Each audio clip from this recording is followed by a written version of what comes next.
Spence will be in the Hall of Fame? Right now? No, how? He fought in one division. He had a WBC, he didn't fight WBA. He wasn't undisputed. He no, wasn't no, undisputed. he wasn't. No, what I'm saying is they already called him a weight bully. He beat Kell Brook coming off of a loss, an eye injury. He beat Sean Porter. In all fairness, he had to go over there to get that. You know what I mean? That's a good win. I'm still a fan. I hope he do well. But like, once it got to the point where I moved up in weight and I'm in the same weight as Spence, it's just like, oh man, you ain't fighting nobody. You this, you that, you this, you that. So now they trying to blemish my accomplishment just to boost him up. I'm like, dude, you're not gonna do that, because I can retire right now and be in the Hall of Fame. He couldn't. Everything that I've accomplished, he's still trying to accomplish. I don't want to sound like I'm hating on him. I honestly don't know if he make it to the Hall of Fame with the accolade Hall of Fame. He couldn't. Not think Spence will be in the Hall of Fame Right now? No, how? Then Bud, what you do?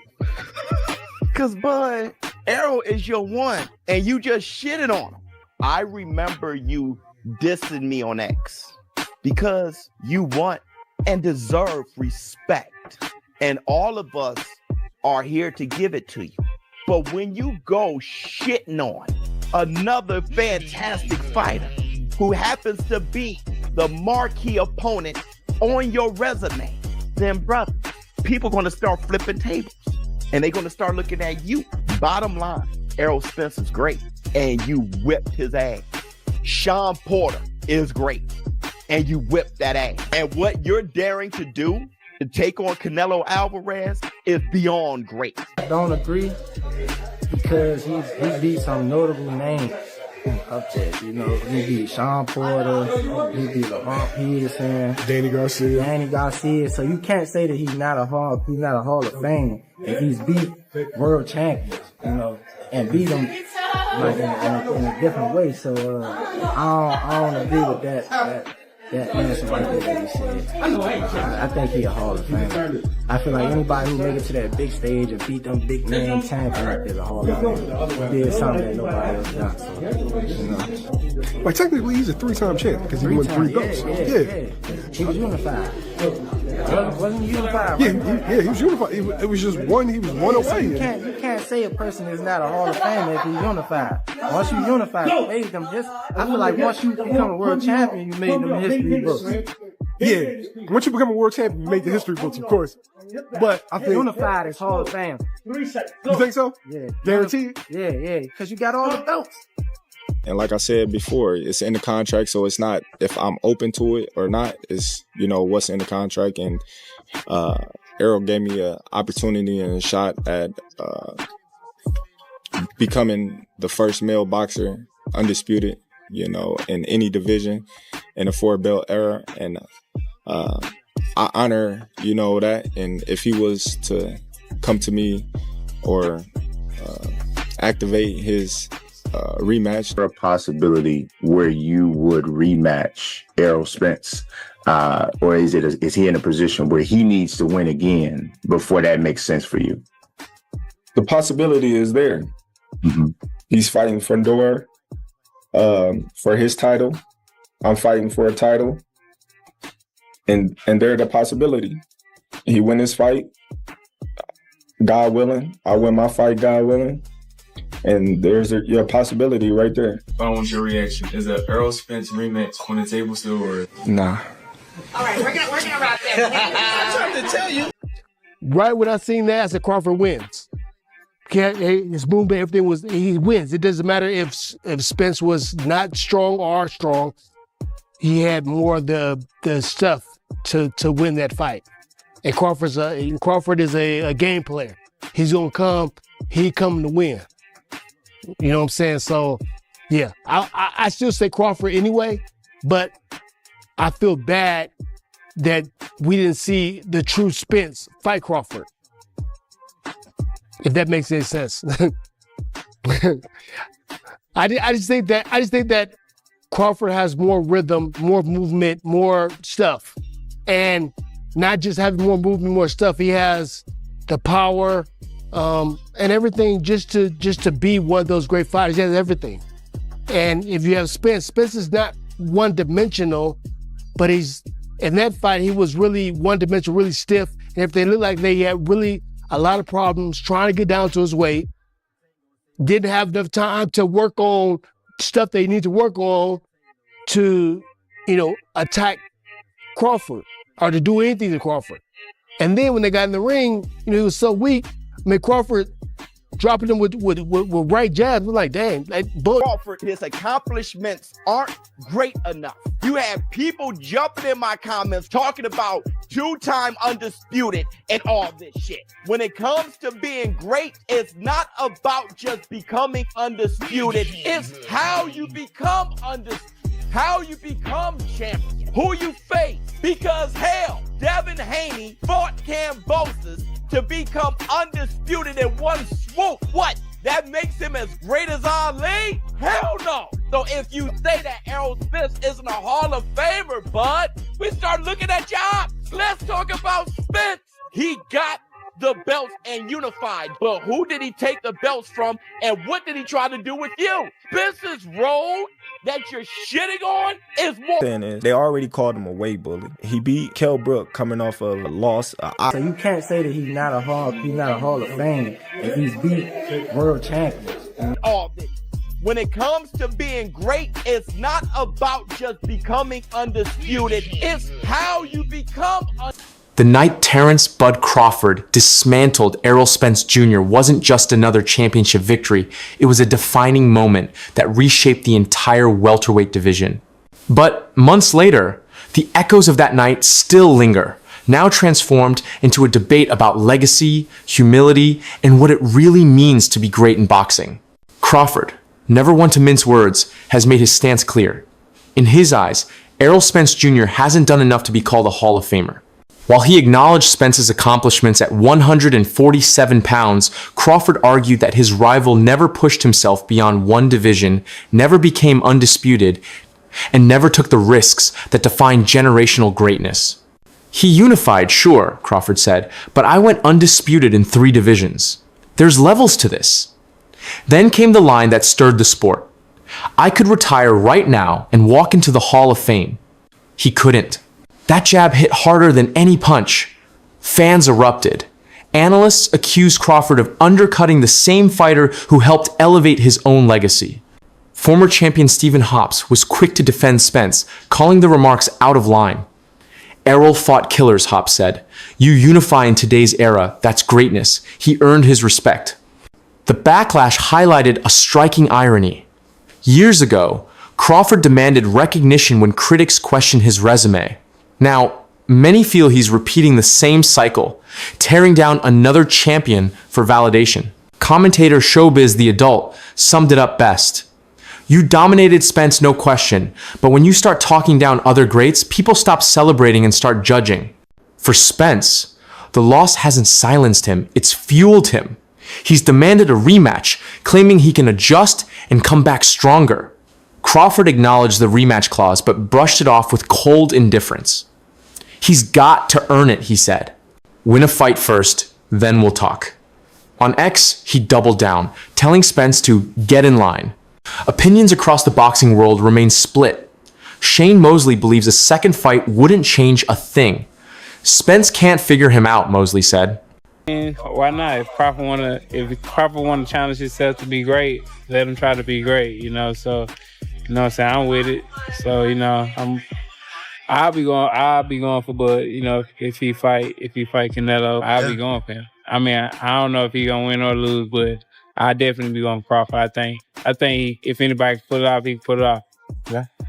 He's chasing greatness, so why not? Canelo came up to 175 and all that and fought Kovalev and fought the other guy too. So I mean, if he can do it, and he started at 147. So I mean, if he's doing it, why can't? Let me make a plea over the international digital airwaves of YouTube. Let me make a plea right now to Terence Crawford. I understand you just beat him. You beat him thoroughly. You're the undisputed welterweight champion of the world. The WBO, the WBA, the WBC, the IBF titles. But you hugged him after the fight for a reason. I am making a plea to Terence Crawford. Even if you elect to give Errol Spence Jr. a rematch, please do not do this for at least a year. Please don't do that. Y'all are cool with one another. I'm begging you, my brother. I'm begging you. because I know you got love. And I'm begging Errol Spence Jr., as good as you are, you were just outclassed. I say that respectfully because I got mad respect for Errol Spence Jr. Please, please do not fight Errol. See, I want to see Bud be great, but what better buffer to see if Bud's ready at 68 than the EJ rematch of 54 and 60? And how exciting would it be to watch Errol Spence he walks at 190. I'm 185 pounds right now. I'm 5'11". To think of me cutting, and I train, to think of me cutting 50 pounds ever is fucking crazy. To think that Errol Spence Jr. walks at 190 and fights at 47 is crazy. To now think that a rematch could happen at 60, god damn, what are we talking about? Then you get to see EJ loading up on that double jab of his. You get to see muscled up a little bit. He'll be a bit more durable. Then we get to see Bud's magistry, Bud's footwork. There's so many storylines. So I'll end it with this. I've ranted a bit too far. For all you those out there saying nobody wants to see this too, it's a whitewash, it won't be competitive, you guys don't. And then go for other fights, or do you think this is kind of like the cherry on top, and after this he should more or less retire on top? Bud has two options. A, he can continue going up in weight, see how far he can go. I think he said already 54 is his max. So he could campaign that going to 54, maybe doing a rematch, or like I said, let Errol get himself back together first, when it makes more sense, then do a rematch. You understand me? So for me, to let Errol get himself together first, then do a rematch is much better. To fight him right now, it's not good because, like I said, just the weight gain was not. We appreciate you just being a regular dude who's very, very, very, very, very skilled at something. I'm glad you're getting your flowers, and I hope the biggest of bags come your way in these next few years with how things play out for you, man. Appreciate it, man. Thanks. Because you earned, bro. You earned it, bro. And you gave us, listen, entertainment. You know what I mean? From beginning to end, it was a real display. So we appreciate you taking time, bro. Hey, I appreciate y'all having me, man. I appreciate it. Before we go, how soon will we get the rematch? Do you know that calendar? You know how that calendar is going to play out? Probably, if it happened, it'd probably be the end of this year. That's soon. Yeah. Like a December situation, probably, something like that? Yeah. There you All go. right. Terence Bud Crawford, the undisputed welterweight champion of the world. It's his immediate rematch clause? I don't know if it's gonna be at 54 or 47, but I'm sure he probably gonna push the weight up. But there's no gonna be no change in the decision. The performance still is gonna be the same. Might be even a little bit better. So he might want to watch out before he activate their. Crawford's timing and footwork neutralize everything. Crawford's trainer, Brian Bomack McIntyre, echoed that view. That fight wasn't luck, that was skill. We planned every second of it. But not everyone's ready to close the book. Sean Porter, who's faced both men, believes redemption is still possible if Spence moves up in weight. He just looked drained, Porter said. Give him time, let him fill out, and it's a different story. Promoter Bob Arum disagreed, arguing that Spence's fundamental struggles against southpaws make the matchup unwinnable. Crawford had him figured out the moment he switched stances, Arum said. Spence was lost. Even mainstream voices like Stephen A. Smith have joined the discussion. We don't need the rematch right now, Smith said. Let it breathe. Give Spence a year. Let him rebuild. When they meet again, make it matter. Fans remain divided, some crave closure. Others believe Crawford already wrote the ending. Basically was saying, I know his camp and I know him. A lot of pride, a lot of heart, but you have to understand that you're not going to win this fight. If there was an adjustment you were able to find, you would have found it sooner. You're battered up, and let's leave this night where it is and move forward and become stronger from this night. And I just thought that if it had continued, that it might take away some of the things he may be able to do in and out of the ring. Because as the saying goes, you never leave the ring the same way you went in, and it truly is the case. Unless, of course, you are Terence Bud Crawford, who had amazing defense and an amazing offensive showing on fight night, and you don't get hit. Yeah, now you know this firsthand because you fought both of these guys before. Your dad was your coach, so you had a strong relationship there. Now, if you were coaching Spence, would you have thrown in the towel for him? When would you have done that? I do believe that I heard he asked Errol one time if he wanted to continue, and so I do know that at a small capacity, at the least, they contemplated throwing in the towel. And I think that Derrick James is smart enough to know, hey, something has to happen. I just think that they didn't want to go, for the sake of words, go out like that, and no one does. But realism has to play a major role, especially in the sport of boxing, because realism means if I haven't won more than 6 rounds at this point, I can't even get a draw. And then he had been knocked down already. You have to look at the realism, man. You're not going to win this fight unless you get a knockout. You haven't landed one clean shot or a numerous clean shots the entire night. Is that punch going to land? And when you look at realism, it says, let go of the pride, stop this fight, live. Crawford to victory. And the clue that I saw was that of all the fights, I think at 38 fights, of all those fights, he only fought 2 southpaws. So what is that telling you? That's telling you that he has trouble with southpaw, because to have only 2 out of 38 fights, it means that his people or himself have looked to avoid southpaws. Now, Terence's big strength is that he fights equally well from either side.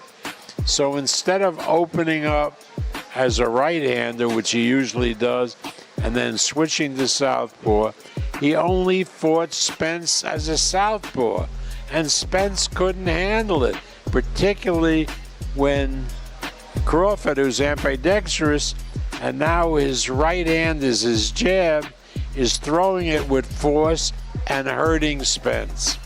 So once I saw Terence come out as a southpaw, in my mind, I thought, hey, the fight's over.